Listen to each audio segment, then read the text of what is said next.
As I just got done discussing with Peter McElveen in the last segment, the British government is innovating in their assault on parental rights and religious freedom. Where is it coming from? And should we expect it to come here to the States as well? That's what we're going to talk about in our conversation. And joining me for that is David Closson. He's the director of the Center for Biblical Worldview at Family Research Council. David, good to see you. Good to see you as well, Joseph. So I want to pick up that conversation we were just having with Peter first.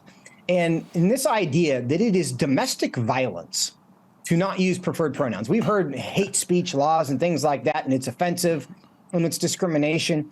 But it's an acceleration of the language to say this is actually now a criminal offense. It's domestic violence. It's like taking a pan and hitting someone over the head with it. Where is this idea coming from? Yeah, it's a good question, Joseph. And I just remember in the debates we had over the marriage issue in the lead up to the Obergefell decision in 2015, people said that you never get to a place like this. And it seems that slippery slope a lot of us warned about is a lot slipperier than maybe even we realized ourselves. But this idea of hate speech and preferred pronouns, I think it's really coming from the LGBT activists who are exerting massive influence, obviously across the pond, but in this country as well. And the ideology, the philosophical, theological ideology behind it is this idea that your sexual orientation, your gender identity, this is inherently who you are. This is an integral part of you that is fundamental to your being. It's part of your ontology. And if you don't go along with affirming that and supporting that and championing that, you therefore must not just be outdated in your thinking, you are inherently subversive and bigoted and should not be allowed in polite society. And that's a dangerous place for us to get in our civil discourse. And you are, in fact, dangerous if you disagree with the government's narrative. And in an effort to make a connection to another news story this week, on the 4th of July, a federal judge in Louisiana issued an opinion and gave an injunction prohibiting the federal government from communicating with big tech companies because, and he actually referenced 1984 in his ruling, basically saying that the federal government had become something of a ministry of truth. And if you've read 1984, that is not a compliment. It's very dystopian, but this idea that the government is the official arbiter of what is true, anyone who disagrees with that is punished. We see that metastasizing over here into the criminal realm as well. It's not just telling big tech companies to amplify certain messages that they like and suppress messages they don't like. It's now saying, you parents, if you won't pay for the surgery that would remove the genitals of your children, you are now guilty of domestic violence. Why is it, David, that those ideas, and you mentioned the fact that this, back in 2015 in ancient history, right, when Obergefell happened and marriage was redefined, we were assured that there would be no implication beyond the fact that same-sex couples could now be married and enjoy the legal rights of marriage. Why is it that ideas never just stay in one place? Why do they always seem to grow? Yeah, that's right, Joseph. They do grow. Ideas have consequences. We've been saying that for a long time. And it's interesting, specifically on these issues we're talking about, I like to call it the moral revolution. And the moral revolution is picking up velocity.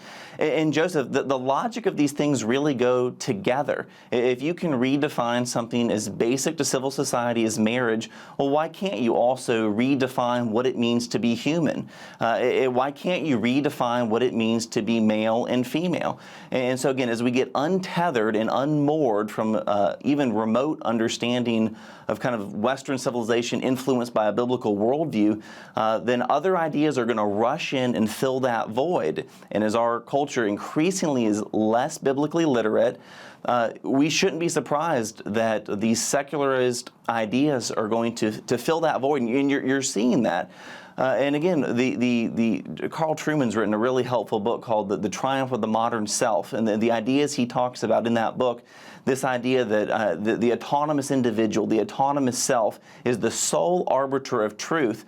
That idea, if it takes hold in a society, if it takes hold in a culture, then who are you or who is anyone to say this is what marriage is or this is what it means to be a boy or a girl or a male or a female. And I think these ideas spread kind of like a cancer. And so again, ideas that we're talking about now, Joseph, whether a parent could be criminally liable for refusing to go along with a surgery, or the idea that a state like California could take custody of a minor child who wants to get these irreversible surgeries. It would have been unthinkable a couple of years ago, but we find ourselves there because these ideas have legs and they're spreading rapidly. And we talk about this domestic violence redefinition in the UK because we're concerned that that's going to reach us very soon. But there's another development worth talking about happening in the UK right now. Right. According to Christian Concern, thousands of schools in the UK have classroom material that not only promote the LGBT agenda to students as young as 5 years old, but they also claim that it is compatible with Christianity, Judaism, and Islam. And effectively, the government schools there are teaching theology, but a brand new version of theology that says all this LGBTQ stuff is actually consistent with the historic religions, regardless of what all the adherents to those historical religions might tell you. What are we to learn from this? Yeah, I think this is a warning, Joseph, because here in the United States, we know that groups like the SPLC and Planned Parenthood are wanting access to the public school system and wanting access to curriculum. And those of us here in the United States should take a clear example for what's happening in the UK, because there is an organization, it's called Just Like Us. Fox News had a story about this today, so I looked into it a little bit. Just Like Us, it was a group founded in 2016, and they do two things. One, they do events in schools, and then they also sponsor what's called School Diversity Week. And it just happened, I think, a week and a half ago in the UK. Students there are still in school. And this School Diversity Week, Joseph, they provide lesson plans and curriculum. They advise on how you can do little pride parades in your classroom. You can put badges on the students where the students can identify what their preferred pronouns are. And it really influences the subject matters too. The math problems, some of the math problems, like if your two moms are trying to make a decision, how do you help them make the decision? But what was most pernicious, I think, Joseph, is what you just said, is that they have ambassadors, is what they're called, for this program, that go into schools and they represent themselves as gay Christians or lesbian Christians or gay Muslims or lesbian Muslims, and they talk to students and how it's okay to be a person of faith and to embrace behaviors and lifestyles and activities that actually run absolutely contrary to these faiths, whether it's Christianity, Islam, Judaism.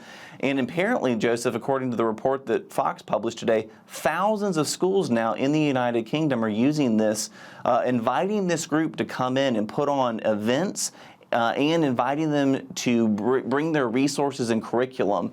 And we shouldn't be surprised, Joseph, when the next generation is completely brainwashed and taught tenets of Christianity that are absolutely antithetical to what you would actually find on the pages of the Old and New Testament. Now, David, of course, the rules are different here than they are in the UK when it comes to church and state. But I can't help but wonder when that movement makes its way here, if the protectors of the separation of church and state will be quite as vigilant if the message that is coming from the religious folks is all the rainbow stuff is wonderful. And I somehow suspect that they will be less concerned about religious instruction if that is the religious instruction that they are receiving. But one final question on this topic for you, David. I feel like we've seen an evolution in the arguments from the sexual revolution. It began, it seemed to me, with the argument that we don't care what God says. But now the argument seems to be, actually, God's on our side. Why is that happening? I think that it's a fascinating observation, Joseph. I've noticed it as well in a lot of these conversations. I think that there is still an impulse in Western civilization, especially in this country particularly, that wants to invoke God, that wants the moral approbation that comes along with being able to say that God or these holy books or these holy scriptures or this tradition of the church is on our side. In one sense, Joseph, the church is really one of the last holdouts handouts when it comes to the moral revolution. And a revolution can't be satisfied unless they've toppled every single institution. And so I think one way that the activists are trying to make this argument is, well, actually, God is on our side. You're just misinterpreting your own holy books. You're misinterpreting the Scripture. We saw Matthew Vines do this in 2015 with his book, and those arguments have just become more aggressive, Joseph. And I just want to say, obviously, I lead our Center for Biblical Worldview. FRC has resources to help people think about these issues from the perspective of the Bible. And obviously, the Bible couldn't be more clear on these issues, but I think a lot of activists still want to invoke God because they believe it gives them still a little bit more cultural cachet in some settings. Yeah. They are making the argument now in theological terms. Therefore, it is completely appropriate for us to make the counter argument in theological terms, and shame on us if we are not equipped to do so. But yep. David, there's one other story that happened this week that I think might illuminate whether or not we are prepared to respond to this. CBS News did a story, and I saw it on Twitter for the first time. And it was one of those feel-good videos, and we kind of all know it's like it was supposed to be one of those feel-good videos where, dad's coming home from serving abroad, and he, meets his son at a school at a school assembly, and they cry, and everybody's really happy, right? That was kind of where I think they were going with this video, except what was happening is this baby girl had been removed, and she was just born. You could tell that she was minutes old, and she had been walked out of a delivery room to the kind of uncomfortable but waiting arms of two men who were in a relationship with each other, and they were apparently the adoptive parents. And the goal of this was to just get the world excited about this feel-good story.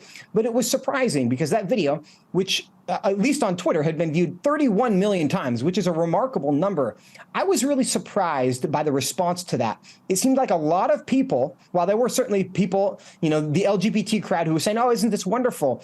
A huge number of the response to that was critical, was recognizing the fact that this is actually not good for that girl. These two gentlemen undoubtedly have good intentions, but it is not good for a girl to be guaranteed that she will never have the influence of a mother in her life, whether it's her biological mother or an adoptive mother. She will permanently be denied a mother. And it seems a growing number of Americans, at least on Twitter, which is, of course, very public, are willing to say that. Is that a change in recent years, do you think? Yeah, Joseph, I was encouraged by that. I actually did a little bit of digging into this. That video is actually 6 years old. You wouldn't have known that by looking at the video on CBS, but it was aired on CBS, but it actually tells the story. So the footage that people saw was 6 years old. Those two gentlemen are still legally married, are actually activists in the LGBT community. You can see pictures of them. One post I saw, they brag about taking their daughter to a drag queen when she was 6 years old. A drag queen show, that is. But as far as the actual response, I was encouraged, Joseph, and I think the reason people, again, the most of the comments on there was, this is unnatural, this is sad, this is shameful, this is self-centered. You can see that this baby's been ripped from the arms of her biological mother. This is an injustice. I think a lot of people looked at that, Joseph, and realized what any of us should realize is that every child deserves a mother and a father. This is the arguments we made last fall when the so-called Respect for Marriage Act was being debated in Congress. Every child deserves access to their biological mother and their biological father. And you just saw in this video with background music to boot, something that looked so unnatural. And we shouldn't lose our reflex, Joseph. If you saw that video and your reflex was, wow, something seems off, this doesn't seem natural, this doesn't seem okay, that's a proper reaction, because when you push against the created order, Joseph, you're going to see things like this, that it's not how it's meant to be. This is not how God meant marriage, and this is not how God meant children to be raised in families. And so I think the natural impulse a lot of us had is the appropriate reaction. And it seems to me to be a growing reaction. There's been a lot of discussion about grooming. Sometimes it's appropriately used. Sometimes it probably isn't. We've seen Target sell trans onesies, which is, inappropriate in any context. I don't know how you try to defend that. We've also seen basically cartoon pornography introduced to very young children, and a lot of middle of the road, normal, not extremist, right-wing evangelical Americans look at that stuff and they say, that's not good for kids. And so it seems to me, and I hope that this is true, is there is this growing immunity in the public to these accusations of homophobia and bigotry when it comes to protecting kids. And it seems to me, and you can tell me if you agree with this, that a growing number of Americans are willing to say, I will endure your scorn on behalf of children, and they're recognizing that's what this has come down to. Do you agree with that assessment? I do agree. Look at the backlash against Bud Light. Look at the backlash against Target. Look at the backlash against other corporations who have moved this direction. Look at the backlash of parents pushing back against this kind of content in schools. And so I do think the other side, Joseph, has overplayed its hand. And I think and just the issue with women competing in sports, or biological men competing against biological women. I do think the left's overplaying their hand, and I do hope, Joseph, that we'll see some of this start coming back from the edge of this cliff. David Closson, thanks so much for being with us. Thank you, Joseph.